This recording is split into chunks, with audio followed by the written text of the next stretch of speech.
Hey there, this is Pius from Pius Labs here in Austin, Texas.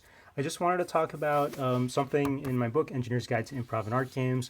There is a section about visual ideation. So in the print book that's on page 22.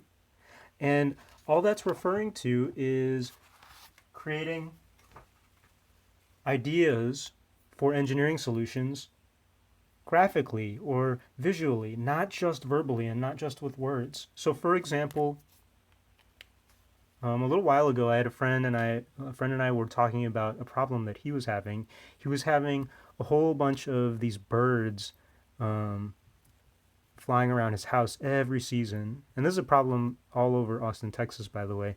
Uh, there's this bird called a grackle.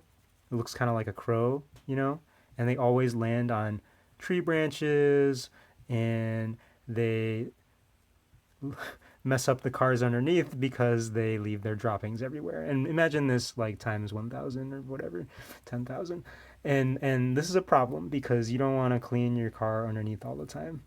And so he was thinking, how can he fix this without causing some kind of ecological disaster? And so, okay, we were going to brainstorm or ideate or try to think of some random solutions. Well, you can think of some solutions now too. Um, I mean, the natural inclination for some people might be to say, okay, idea number one is to kill the birds. They'll write that out as an idea. And remember, we're in the ideation phase, so even if that's inhumane, we aren't judging these ideas yet. Idea number two might be scare the birds away or something. Um, Idea number three, netting to stop birds from coming in, something like that. And we could just go on and on like this, idea number four, idea number five.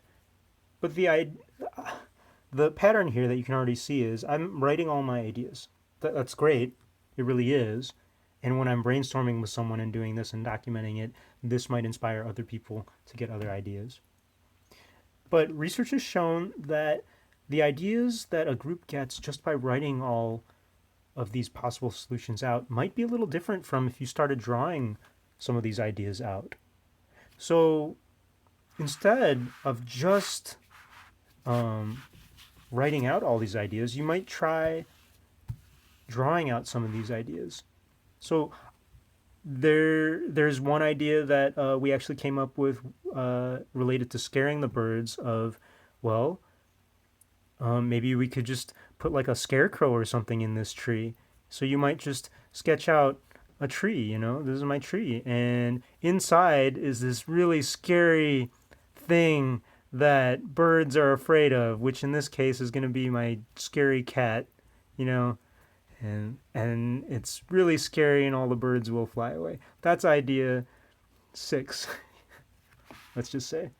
Or idea 7 might be like, okay, instead of hanging a giant cat, let's just hang a special chemical, which doesn't kill the birds, but the birds don't like it. Humans may not smell it, but like maybe these grackles, it repels them, and so these birds they never land on the tree above my neighbor's car. And you know what? That might inspire like my friend to come up with more ideas. Well, instead of hanging a simple chemical, maybe you could just paint the car with like a special chemical or something that repels these birds. So on the car itself is like some kind of repellent. And so I draw my stink lines to to get that across. So anyway, again, these are just ideas. We're in the ideation phase. We're just throwing them out there, even if they're strange ideas like a giant ugly cat or painting your car with stink lines of whatever that may be. But the thing is that I noticed that when you start drawing out some of these ideas, you start to get a little bit different ideas. And it's cool. So if you find yourself in that situation where you're trying to come up with ideas for a design problem or a design solution, or maybe not even in design, just life in general, and you're slowing down because you're writing out all your ideas and you can't come up with more, well, try drawing them. And you might come up with a whole bunch more special ideas. And that's kind of the goal in that ideation phase of our design process. You want to visualize some of these things.